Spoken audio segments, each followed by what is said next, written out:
안녕하세요, 여러분. 성공합시다. 자, 계속해서 거룩에 대해서 얘기하고 있어요. 하나님은 왜 이렇게 거룩하라고 하실까요? 우리는 거룩할 수가 없는데 말이죠. 이 말은 쉽게 얘기하자면, 나 제발 좀 닮아.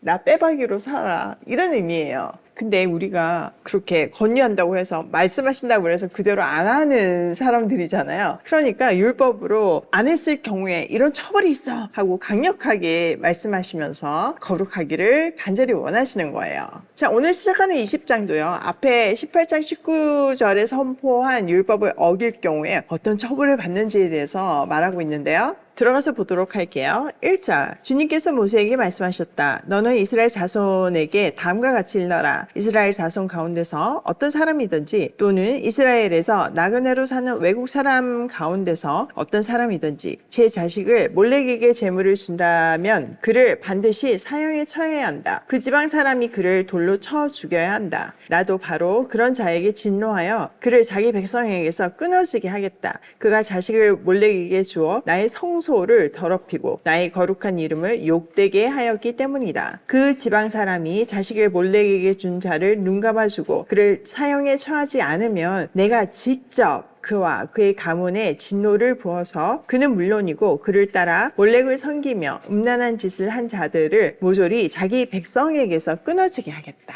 자, 아주 강력하게 몰렉에게 아이를 바치는 일을 금하고 있어요. 만약에 그런 일을 한 사람은 이스라엘 사람이든 그 공동체에 살고 있던 외국인이든 간에 반드시 사형에 처해야 한대요. 굉장한 엄벌이죠. 그것도요, 그 지방 사람이 그를 돌로 쳐서 죽여야 된대요. 자, 이스라엘 백성 한번 생각해 보세요. 다 혈연 공동체잖아요. 그러니까 각각 가족이나 친척이 돌로 쳐서 죽여야 된대요. 만약 그러지 않을 때는 내가 직접 그렇게 가만히 있은 그 집안에 벌을 내리겠대요. 아니, 왜 이렇게까지 강력한 처벌을 하실까요? 일단 몰렉은요, 암몬 사람들이 왕이라고 부르면서 신으로 섬겼던 죽음의 세계와 연결된 신이었어요.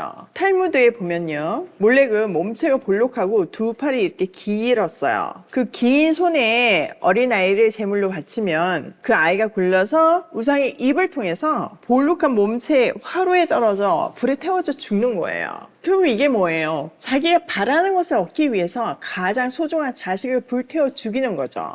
이게 그 당시 사람들의 우상 숭배의 방법이었어요. 인간의 마음이 얼마나 부패한지, 또 자신의 욕망을 위해서는 자기의 자식도 불사를 수 있는 존재라는 것을 분명하게 알려주고 있죠. 뭐 이거 남 얘기도 아니에요. 우리나라 청소년 자살률이 얼마나 높나요? 입시 지옥에서 우리는 아이들을 절벽 위로 내몰고 있어요. 왜 그렇게 좋은 대학을 가야 된다고 말하나요? 너를 위해서라는 표면적인 목적이 있지만요, 사실 그 안에 들어가면요, 그 부모의 욕망이 더 큰 경우가 많아요. 그렇게 아이를 죽음으로 몰기까지 강조해야 할 일이 절대 아닌 거죠. 어떻게 해야 된다? 멈춰야 된다. 가까운 공동체, 가족이 붙잡아서 정신 차리게 해야 하는 거예요. 말려야 하는 거예요. 죄를 묵임하면 그 책임이 공동체에 전가돼요. 죄의 묵인 또한 죄라고 분명하게 말씀하시고 계시잖아요. 왜 공동체에 이 책임을 묻냐? 죄가 번지는 것을 막기 위해서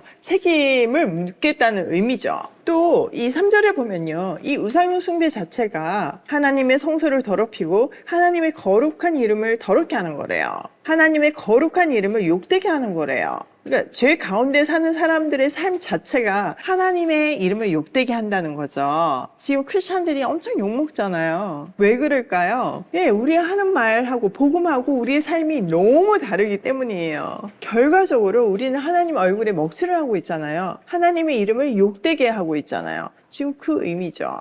자, 6절. 어느 누가 혼백을 불러내는 여자와 마법을 쓰는 사람에게 다니면서 그들을 따라 음란한 짓을 하면 나는 바로 그 자에게 진노하여 그를 자기 백성에게서 끊어지게 하겠다. 그러므로 너희는 몸가짐을 깨끗하게 하고 거룩한 사람이 되어야 한다. 나는 주 너희의 하나님이기 때문이다. 내가 정한 규례를 지켜 그대로 하여야 한다. 나는 너희를 거룩하게 한 주다. 혼백을 불러내거나 마법을 쓰는 사람들을 따라다니며 음란한 짓을 하면 백성에게서 끊어지게 하겠대요. 이런 거 우리 너무 잘 알잖아요. 우리 문화 속에 그대로 있으니까요. 근데 여기서는 음란한 짓을 하지 말라고 하는데 이방 종교는 항상 음란하고 연결이 되어 있어요. 자, 인간이 추구하는 궁극적인 것이 풍요와 다산이잖아요. 잘 먹고 잘 살고 싶어서 욕심을 부리는 거잖아요. 자, 풍요와 다산은 어떻게 이루어지나요? 자연을 보면 암과 수의 결합이 되었을 때 열매가 맺어지잖아요. 소산이 생기죠. 또 남자와 여자가 합하여 자녀가 얻어지잖아요.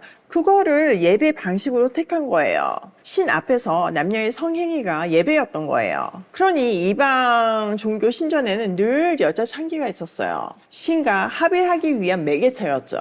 그 예로 힌두교 성지에 가보면요, 온갖 그림과 조각상이 소위 포르노예요. 사진 이렇게 뜨죠?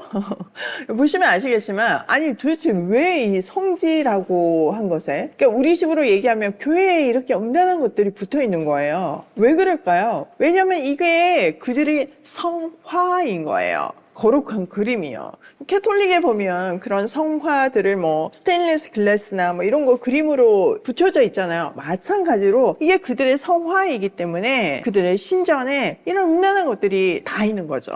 자, 세계관의 중심부에는 종교가 있고 그 종교는 가치 체계를 형성하고 그 가치 체계에 따라서 행동이 정해져요. 그 행동들이 모여서 문화가 되는 거죠. 그 음란한 종교는 음란한 문화를 만들 수밖에 없어요. 그런 것들이 성화라고 얘기하는 인도에는 지금까지도 성범죄가 끊이지 않는 것이 우연이 아니에요. 자, 또 여기서 금지하고 있는 혼백을 불러내고 마술을 하는 거, 이런 것들은 어떤 욕망에서 나온 행동인가요? 네, 맞아요. 미래를 알고 싶은 거죠. 이거 우리나라에도 흔한 문화잖아요. 그러니까 왜 미래를 알고 싶을까요? 네, 내 스스로 대책을 세우고 하나님한테 의지하는 것이 아니라 내 미래를 내가 알아서 내가 스스로 대책을 세우겠다는 인간의 불순종의 의도가 그대로 드러나죠. 바벨탑하고 똑같은 거예요. 그런데 성경은요, 오직 하나님만이 미래를 알고 계신다고 말씀하고 계세요. 여러분, 뭐 그런 예언기도 종교의 이름으로 하는 그런 점치는 일들 절대로 하시면 안 돼요. 그런 거 쫓아다니셔도 안 되고요. 자, 이렇게 인간의 악한 행동들을 나열한 다음에 너희는 거룩해라 라고 말씀하세요. 거룩해야 하는 이유가 내가 주 너희의 하나님, 너희는 내 자녀이기 때문이야, 이렇게 말씀하시는 거죠. 사실 거룩은요, 하나님만이 가지고 있는 속성이에요. 하나님의 모양과 형상대로 지음받은 인간은 하나님의 속성을 가지고 있기도 하죠. 뭐 예를 들어서 사랑, 긍휼, 이런 거는 하나님 닮은 속성이에요. 이것을 공유적 속성이라고 말하죠. 그러나 거룩은 아니에요. 사람은 거룩할 수 없어요. 거룩은 하나님만 가지고 있는 속성이에요. 그럼에도 불구하고 계속해서 우리에게 거룩하래요. 이거는 쉽게 표현하자면 제발 나 좀 닮아. 내가 니네 아버지잖아. 나 좀 닮아. 이 얘기인 거예요. 여러분, 같은 집에 살면 닮잖아요. 같은 생각을 하고 같은 음식을 먹으면 닮잖아요. 제가 요즘 진짜 많이 듣는 이야기가 하랑이가 점점 저랑 너무 닮아간대요. 말하는 투도 비슷하고 뭐 얼굴 표정 이런 거 너무 닮는다는 거죠. 자, 우리가 하나님 주신 말씀을 매일 양식 삼아서 산다면요, 우리는 하나님을 닮아갈 수밖에 없어요. 이 말씀을 그냥 말씀으로만 멈추고 있는 것이 아니라 내가 내 삶에 적용을 하면요, 우리 삶에서 하나님이 보여야 되는 게 정상이에요. 우리도 거룩해질 수 있어요.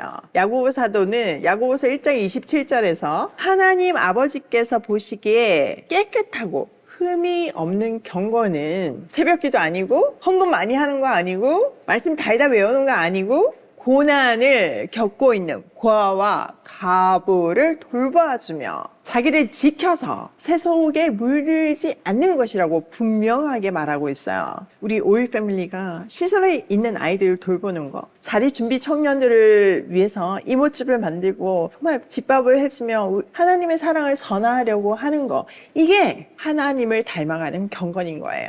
여러분, 공간은 만들어졌지만 지금 채워져야 되는 것들이 정말 많거든요. 이제 매달 밥 해먹여야 되잖아요. 여러분 집에 있는 맛있는 밑반찬이 있다. 우리 집은 맛있는 과일이 있다. 나는 또 이런 걸 잘해서 우리 청년들한테 가르쳐주고 싶다. 곧 저희가 리스트 올릴 테니까요. 사인업 해주세요. 이 시대에 하나님 보시기에 경건한 정말 멋진 사랑스러운 세상을 살리는 그런 오이 패밀리가 되면 좋겠어요. 자, 오늘 내용을 우리 쌤이 한번 적용을 해보면 첫 번째, 하나님을 닮아가는 것이 거룩이다. 충분히 설명했죠. 하나님을 닮아가는 것이 거룩이에요. 두 번째, 거룩은 절차가 아니라 삶의 방식이다. 이런 법조문이 아니에요. 이러면 거룩한 거 맞아요. 그런데 그걸 살아내야지만 진짜 거룩해지는 거예요. 안다고 거룩해지는 게 아니라는 거죠. 교회 안에서만 거룩한 척 한다고 거룩한 게 아니라는 거죠. 세 번째, 거룩은 사랑으로 완성된다. 하나님은 사랑이시라. 하나님은 사랑이세요. 하나님 닮은 우리도 그 모든 관계가 사랑이어야만 하고 내 삶 자체가 사랑으로 가득 차서 그 하나님의 충만한 사랑이 흘러 넘쳐서 다른 사람들도 젖어들게 해야 되는 거예요. 오늘도 나의 하루가 하나님 닮은 거룩으로 충만해지길 소원하며 사랑을 전하는 발걸음으로 고고싱해요.